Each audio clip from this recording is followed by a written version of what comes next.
राष्ट्रीय अध्यक्ष ललन सिंह, प्रधान महासचिव केसी त्यागी समेत उपेंद्र कुशवाहा और सभी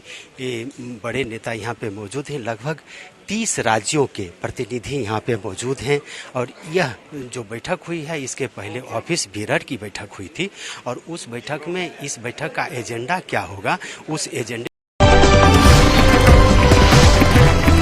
राष्ट्रीय पदाधिकारियों की बैठक हो गई है। करीब 26 से 27 सदस्य हैं राष्ट्रीय पदाधिकारी में और उसमें इस बैठक का मुख्य एजेंडा क्या होगा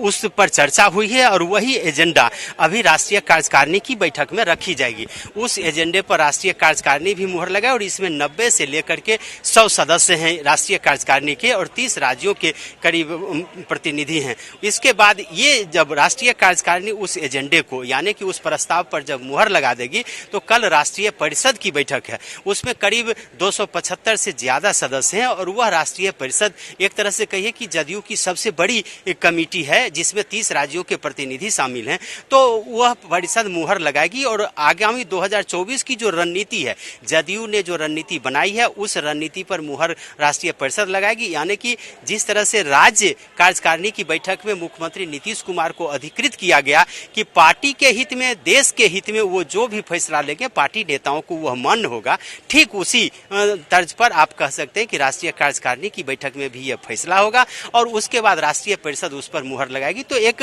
कह सकते हैं कि मुख्यमंत्री नीतीश कुमार को जिस तरह से प्रधानमंत्री पद का उम्मीदवार घोषित किया है जदयू ने, हालांकि मुख्यमंत्री लगातार इसे नकारते रहे, लेकिन यह माना जा रहा है कि जदयू के नेता चाहते हैं कि पूरे देश में नीतीश कुमार विपक्षी पार्टियों के नेताओं को एक जगह गोलबंद करे और खास करके मणिपुर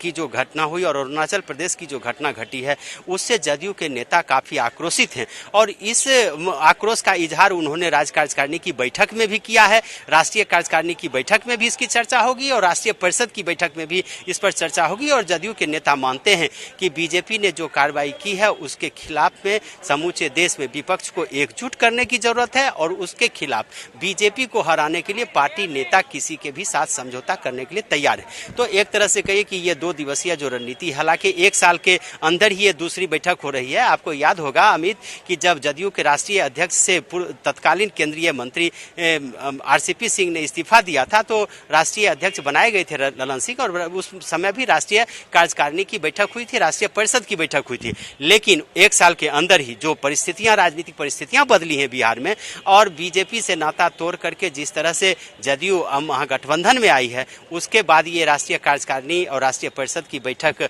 होना अनिवार्य था और वह बैठक बुलाई गई है। इसमें 2 बातें प्रमुख रूप से होगी। एक तो पार्टी ने जो निर्णय लिया है बीजेपी से नाता तोड़ करके महागठबंधन में जाने का और दूसरा है कि 2024 की जो तैयारी करनी है उसमें विपक्षी एकता के लिए मुख्यमंत्री नीतीश कुमार को अधिकृत करना है। तो ये 2 महत्वपूर्ण बातें इस बैठक में हो सकती हैं। जी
चलिए